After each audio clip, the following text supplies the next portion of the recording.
When I look out over the council grounds at Red Clay, I sense the spirits of my many brothers and sisters, the Cherokee people, who made their camps here so long ago. A quiet commotion can be heard across the fields and among the trees. The noise of many people coming and going, children laughing, families and clans gathered in small clusters. Deep blue springs of water bubble up as women fill earthen jars.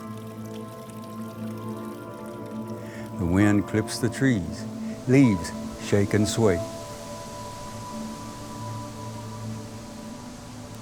I smell the smoke of hundreds of campfires.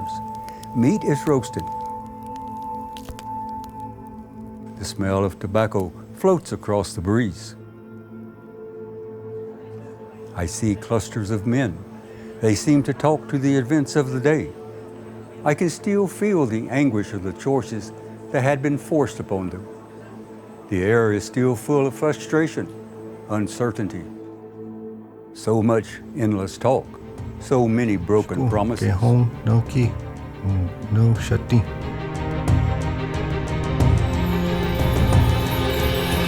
story of these seemingly peaceful fields and meadows and what they held for the Cherokee people is one worth telling and retelling. They were soon to be exiled to a place far away from where their music, singing, and dancing could no longer be heard, from where the warmth of their council fires could no longer be felt, leaving these council grounds at Red Clay unoccupied, quiet, and empty. Yet, in spite of forcible removal to distant lands far to the west, the Cherokee will say together, today with one voice, we are still here. During the 18th century, the Cherokee people inhabited land over parts of what are now current-day North Carolina, South Carolina, Tennessee, Georgia, and Alabama. They also claimed parts of what is now Kentucky, Virginia, and West Virginia as hunting grounds. By the time of our removal, the Cherokees had ceded 90% of their land. We only had about 8 million acres left of our original 80 million acres. So over 50% of it is actually gone before the United States ever comes into existence. And then there's just a slow continuation of continual cessions of land for various economic and political reasons. Within a century, their land holdings had shrunk to a point where the Cherokee Nation was roughly located in the corners of 4 southern states. By the 1800s, New Echota in northern Georgia became their capital, named after an earlier ancient Cherokee town. Here they lived as a nation within a nation. Cherokee had prospered and developed into successful farmers, planters, and businessmen. Many had converted to Christianity. One of the things that the Cherokees are best renowned for is for the development of a written language. And the genius Sequoyah, of course, had developed this in the early 1820s. First, they could begin their educational systems, which they did. The first newspaper came out, the Cherokee Phoenix. The picture at the top shows a phoenix rising up out of the flame. And that's very symbolic to the Cherokee because of the fact that that represented what the Cherokee had been going through. The Cherokee Phoenix is the first Indian paper produced by an Indian nation in its own language. It is bilingual, so it is a portion of it is in the English language for building collaborations and for generating networks of political support among Americans in the North. In 1828, gold was discovered at present Dahlonega, Georgia, and so that increased the Georgians' desire to extinguish the title of Cherokee lands because the gold was all on Cherokee lands. Georgia soon declared the laws of the Cherokee null and void. Treaties were ignored. Many called for removal. Georgians started to move into Indian territories while Cherokee properties were sold off in a series of land lotteries. There's countless tales of Cherokees recounting how white people came and beat them and robbed them, and they were locked up in jail. The Cherokee Nation was overrun by these people, and by 1833, they were selling maps. They had mapped out the Cherokee Nation so you could see exactly where, what creek, what road, how you could get to your improvements and go and dispossess the Cherokees. New calls for removal kept increasing.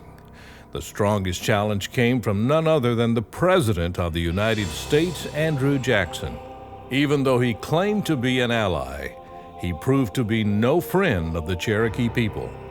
President Jackson's popularity and election for presidency in 1828 were largely attributed to his pro-Indian removal platform. To my brothers, the Cherokee. Circumstances that cannot be controlled and which are beyond the reach of human laws render it impossible that you could flourish in the midst of a civilized community. The new laws prohibited them from testifying in court, mining for gold, conducting any kind of tribal business, or even meeting together in groups. Looking for a new place to meet, Cherokee leaders chose Red Clay on the edge of the Tennessee-Georgia border as a place to hold tribal councils beginning in 1832. Most of the council meetings at Red Clay, the primary issue was Cherokee removal. And it was held at Red Clay because our government couldn't function in Georgia. Such was the persecution. Tennessee, not nearly that bad. There would be thousands, there would be throngs of people around. We have records from councils in 1837 that indicate many thousands of people there for days, that their camps were through the open woods stretching for miles. There were thousands upon thousands of Cherokee Indian people that came to these council meetings. They listened very attentively. They were very much interested in what was going on. Their behavior was very, very good. Just amazing. There are almost these sort of competing currents of great anxiety, but also of great socialness that are taking place at Red Clay. Newly elected tribal leader John Ross held a large estate only 20 or so miles west of Red Clay. While only 1/8 Cherokee on his mother's side, he was chosen because of his financial and political influence and command of the English language. Ross helped draft a Cherokee Constitution in 1827. This document was patterned after that of the United States of America and would revolutionize Cherokee government and legislation.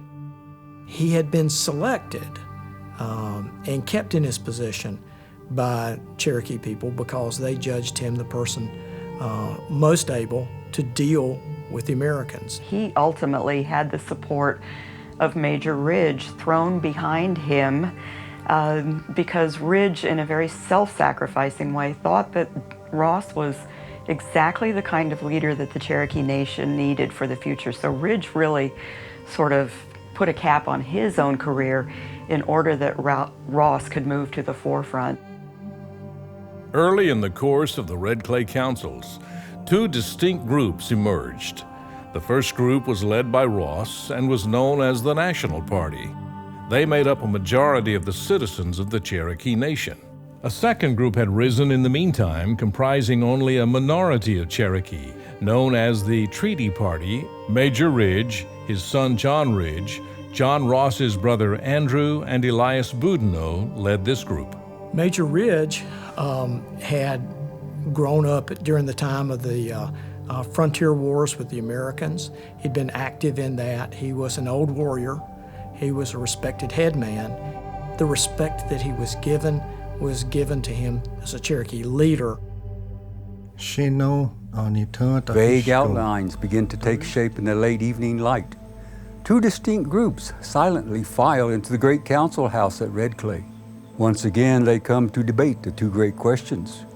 Remain here on lands that we, the original people, the Cherokee, have occupied since the beginning, or take the offer given from distant leaders in Washington to remove to the lands of the West. Aya here Gadusa, Watasa, Ulo Thirsty, is no leader on here Gadushi. I know you just tell it on he, the Gada, Kuchis a dually, now lay, Dr. Lay is dually to him. Here are Jajians, the Canavdas, Tanahuelaga. Stai igi lost ga he jede, nole, Lieniosko, on the Schwayasti. Brothers, we wish to remain on our land and hold it fast. We appeal to our Father, the President of the United States, to do us justice. We look to him for protection in the hour of our distress. Ross had been busy in Washington. He found support in people like Senators Henry Clay and Daniel Webster, as well as Congressman Davy Crockett.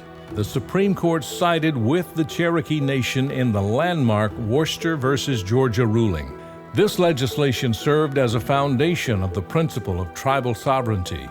Many thought, at last, this action would block Jackson's plan. They were wrong. Andrew Jackson was well known to the Cherokees already by the time he becomes president in 1828. Their earlier contacts with him in particular had been in the War of 1812 and the war with the Southern tribes. And Jackson had already attempted to double-cross the Cherokees.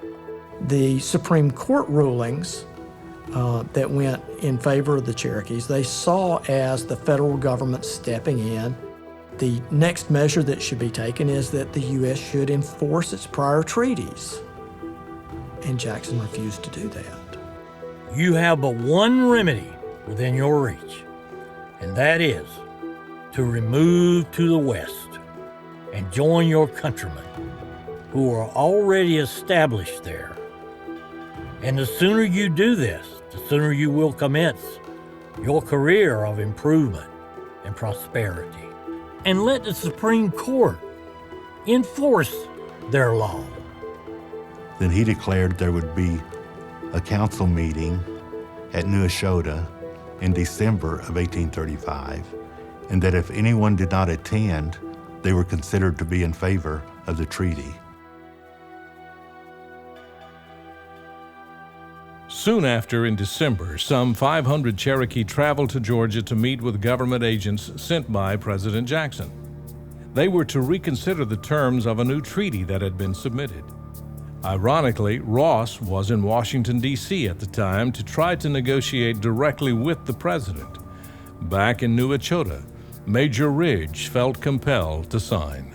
Major Ridge said, "We can't survive as a nation here. We're not safe. I don't want to leave the graves of our fathers. None of us do, but it's an ironclad necessity. We can't resist with force. If we do, we'll all be killed and our kids too. To preserve the Cherokee Nation, we have to go west of the Great Waters."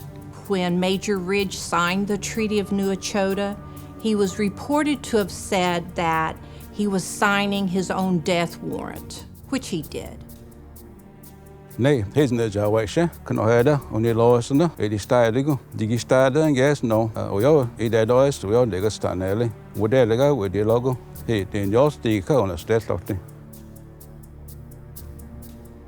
Ridge and those who had signed the treaty argued that the only hope for survival was to give in to the government's demands. Ross's reaction to the signing of the treaty, however, was totally different. We are denationalized. We are disenfranchised. Our hearts are sickened. Our utterances paralyzed when we reflect on the condition in which we are placed. The last council never convened. Instead, troops moved in and a military removal began in May of 1838. Over 16,000 Cherokee were rounded up and marched west. The Trail of Tears had begun.